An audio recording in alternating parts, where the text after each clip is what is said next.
Hey, Paul, Hey, what's the best trust that the wealthy have? oh man, actually, the wealthy really have four.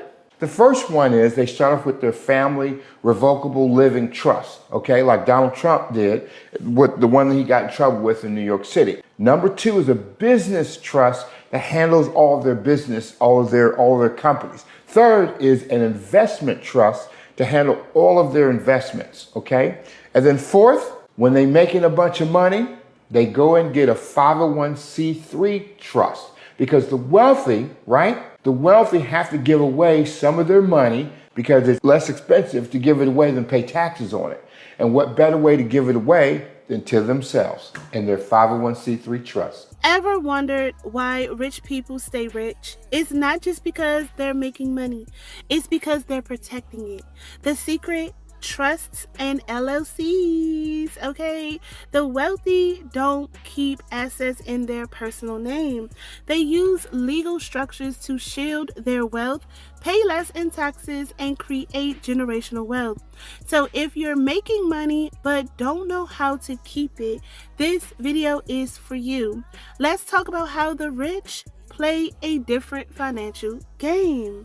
Make sure that you like, subscribe, and share this video, and comment down below your thoughts as well. This is for educational purposes only. Before I forget, this is for educational purposes only. I am not a financial advisor. Please make sure that you go and you seek professional advice. Thank you. Here's how I structure my entities and my asset protection. I have a trust that our family owns that then owns a holding company, LLC, based in Wyoming. Now, the reason we did it in Wyoming is for anonymity reasons, because people cannot look up that holding company and see who owns it.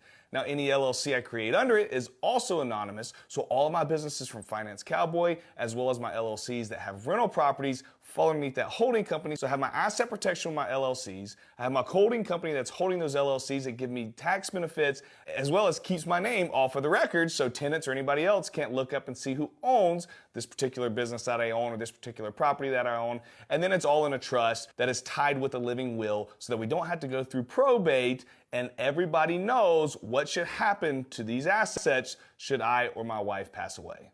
I actually divide my holding companies between passive versus non-passive because at the end of the day, I like to layer in some other tax reduction strategies. And if you'd like to see how I've done it, all you need to do is take a look at this video. But this strategy, it's legit. It's Edward verified. I don't own anything. This is my smiley face illustration right here. My trust owns 100% of my holding company, which is taxed as an S corp.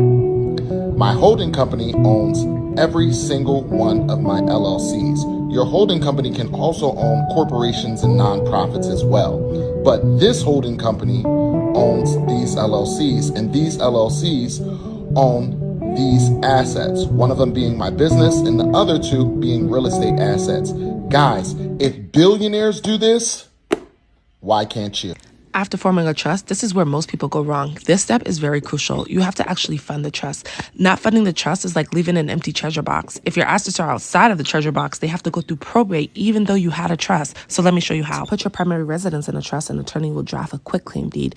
This transfers title from your personal name to the name of the trust and records it with the registry of deeds to reflect the new owner. If you own an investment property, the first step is to put the property in an LLC and then assign the LLC membership interest to the trust using an assignment of transfer document and amending your operating agreement. If you have a business like an LLC, the same theory applies. You can assign the membership interest to the trust using an assignment of transfer document, and also don't forget to amend your operating agreement. Bank accounts you can leave in your own personal name, but be sure to fill out a payable on death form and name your trust as a beneficiary. You should also have a financial power of attorney in case of incapacitation. For life insurance policies, you can list your trust as a beneficiary as well, so that upon your death, the proceeds of the life insurance policy go to the trust and get distributed according to the terms of the trust. It's like the tree that keeps on giving. And for personal property like furniture, jewelry, clothing, things that don't have a title, this can be transferred to the trust using an assignment of personal property document that assigns all of your property to your trust. And if you're interested in knowing more about this topic, comment the word class. And that's how rich people avoid paying $1 million in taxes. Rich person creates a trust where he, his spouse, and his children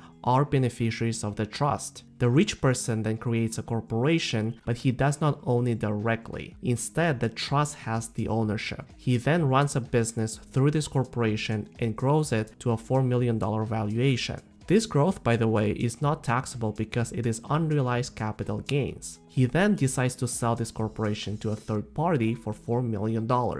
However, instead of the trust paying tax on the capital gains, the trust can use the lifetime capital gains exemption of beneficiaries. The lifetime capital gains exemption allows individuals to pay zero taxes on the first $1 million of capital gains. Since there are 4 beneficiaries, this exemption can be multiplied by 4. So why the wealthy use LLCs? So number one, of course, it separates your business and your personal assets. It keeps lawsuits and liabilities away from your money. It allows tax benefits and deductions. You know, it helps you pay less in taxes legally. Okay, multiple LLCs equal multiple streams of protected income. They don't mix their money. Why trusts are the ultimate wealthy protection tool? A trust is a private way to hold wealth. It helps to keep assets out of rebate court, allows you to pass down money tax-free to your family. Okay, can own property, businesses, investments without it being in your name. The wealthiest people in the world don't own, quote unquote, anything, but they control everything. That's the real game.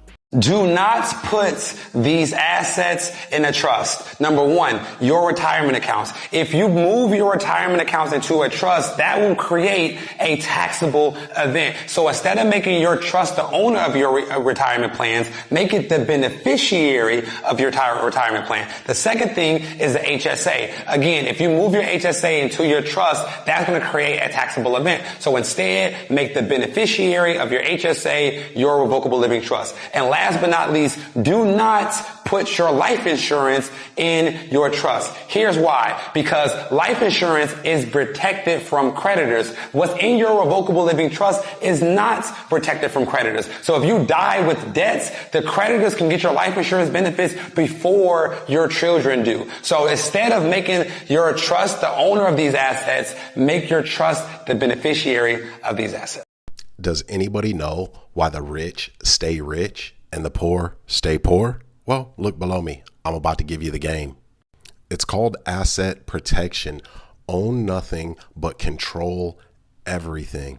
Here's what we got to understand, guys. The rich stay rich for a reason. It's because there is suppressed information and they're playing the game by a different set of rules. By owning all of your assets in trust, you are giving yourself anonymity, asset protection, and most of all, probate avoidance. When we die, all of our assets, if we have any, they go into probate, guys, whether it's a bank account, coin collections, houses, whatever it is. Now, I know these flowcharts look complex, but when you understand the basics of it, well, now you're operating like the 1%. Click the link in my profile for February 22nd through the 25th training on land trust. How do you sell all of your assets to the trust? If it's a home, you do a quitclaim deed. Your vehicles get a bill of sale. Your jewelry gets a bill of sale. Your stocks and crypto get a bill of sale. If it goes bank, it gets a bill of sale. Everything else will be added to a general bill of sale, signed, notarized, and filed away in your trust book. The value of everything will be added to a promissory note, and then when you need money, you can draw off of that promissory note completely tax-free. If you need help doing this for your trust, then comment the word trust, and I'll show you exactly how to do it. Everybody wants a trust fund, baby, but y'all don't know the first thing about a trust fund. So let me break it down to you. So there's essentially 5 types of trust. First one is revocable. So let's say I have this cousin named Tamara, You see, her mom created a trust for her. And her mother's like, if you do not act right or disrespect me or do X, Y, and Z, I'm going to take my trust back. So essentially with a revocable trust, if you don't act right or the person who's giving you that money or that asset decides they want to take it back, they can take it back. But on the other hand, her sister, Rwanda, her trust fund was set up by her granny. And her granny be threatening her, be like, oh, I'm going to take it back. But then she remembers that, oh yeah, she can't do that because she has an irrevocable trust fund. So the difference between a revocable trust fund is one, the grantor, the person who gave you the trust fund in the first place, they could take that shit back. While irrevocable means like, once you give it to me, there is no take backs whatsoever. Are the trusts that you can make online good enough? Most trust attorneys are going to tell you no and that you need to hire them because it's just too complex, but I'm going to tell you exactly how you can do it yourself. First thing you want to do is create a revocable trust, because an irrevocable trust is way too complex. They're permanent, so if you mess it up, you are stuck with it. So hire a trust attorney for an irrevocable trust. Now, you can set up a revocable trust, you can change, amend them, or cancel them at any time. With a revocable trust, you are going to put yourself as the trustee, and then you can put yourself or your children or spouse as the beneficiary of this. With a revocable trust, you are still going to maintain control and benefits from the property, and then it will still be a part of your taxable estate. A revocable trust will only avoid the probate process. It will not give you asset protection from creditors and lawsuits. Once you have set up your revocable trust, now you want to quit claim deed the house into the trust. So what you're going to do is fill out a quit claim deed. You're going to put obviously your information in there, the trust information in there, and then the legal description of the property. Once you've done that, then you're going to file the quit claim deed at the local county clerk's office in the county where the property is located. They will process that paperwork, and then that will transfer ownership out of your name and into the name of the trust, quitting your claim on that property. After you transfer ownership out of your name into the name of the revocable trust, you're going to notify your lender. Because it's a revocable trust, you will not trigger the due on sale clause.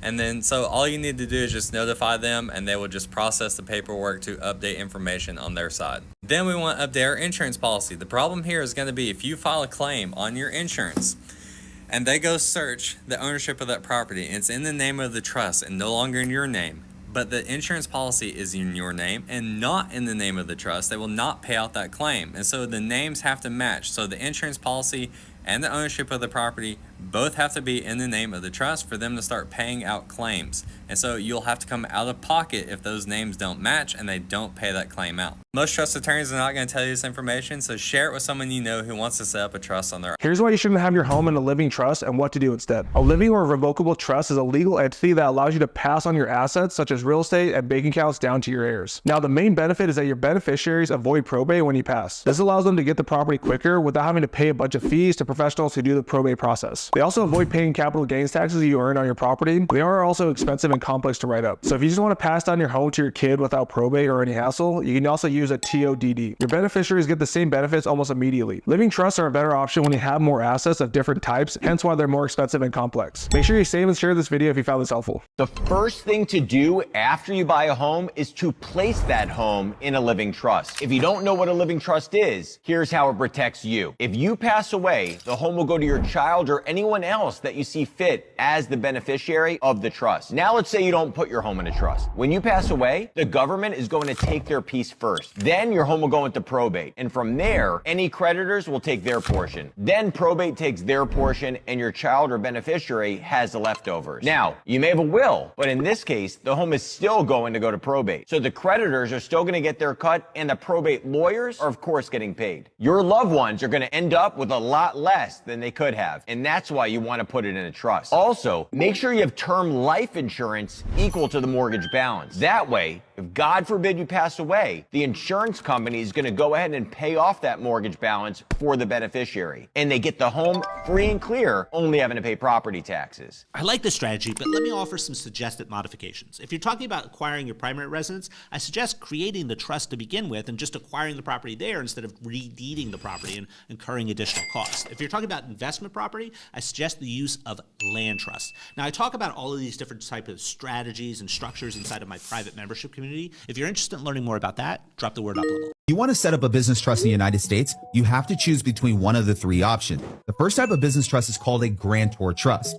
A grantor trust involves three entities: a grantor, a trustee, and a beneficiary. With this type of trust, the grantor retains control over the trust and must pay taxes on the income that comes from it. With this type of trust, the grantor also controls over business distributions to the beneficiaries.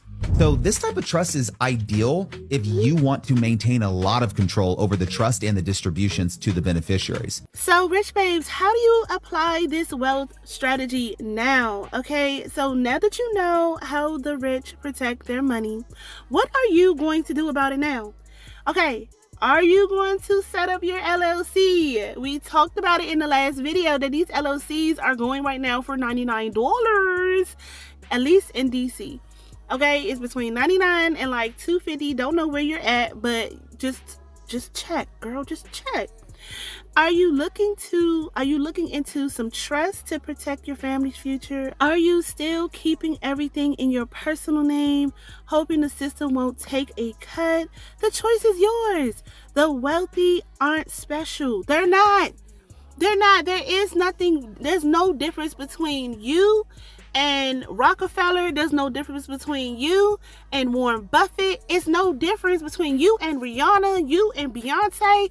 It's not. The only difference is they know the secrets and they know what to do with their money. Of course, they had to get the money, but once they got the money, but even then they still had to start somewhere.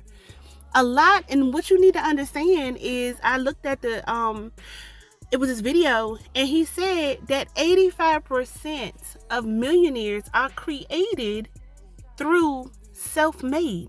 So you can't be like, oh, these people were born into wealthy. No. Because I know for a fact Warren Buffett was not born into wealthy. I know for a fact Rihanna was not born into wealthy. I know that Beyonce was not born into wealthy. Okay? A lot of people, 85% of millionaires are self-made, which tells everybody that you do not have to be born into wealth to create wealth. Okay? I'm not feeling too good and my voice is a little crazy, but I need y'all to hear this.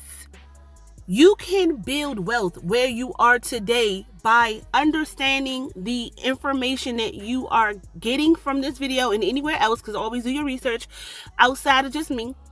But you can literally start your wealth journey right now with $5, $10, $20, because now you know what to do. Getting your LLC, getting your EIN, building your business credit, leveraging other people's money. You could be up in the next 12 months. If you talk about 2025 is personal to you, if you talking about 2025 is stepping on these bitches' necks, then this is what I'm talking about. Right here. Because I don't know where you're going to be in the next 12 months, but I know where I want to be in the next 12 months. And this is called a rich girl's glow up. So what I'm saying, and I love the title because it's a rich girl's glow up, because before she even became rich, and I mean rich in her mind, rich in her wallet, rich in herself, she had to start from the bottom. That's why I even named it a rich girl's glow up, because this rich girl had to glow up from somewhere. From the bottom of the bottom. She had to learn everything about herself to become that rich girl. And like I said, rich means everywhere in all aspects of your life. Not just in your pockets, but your mind, your spirit, everything. That's what being a rich babe is. More than just some cute name. Okay? It's bigger than that. This is a whole movement. We're starting from the bottom. Started from the bottom, now we're here. Okay? Alright, let me go. Alright, my loves. Until next time, stay rich. I love you.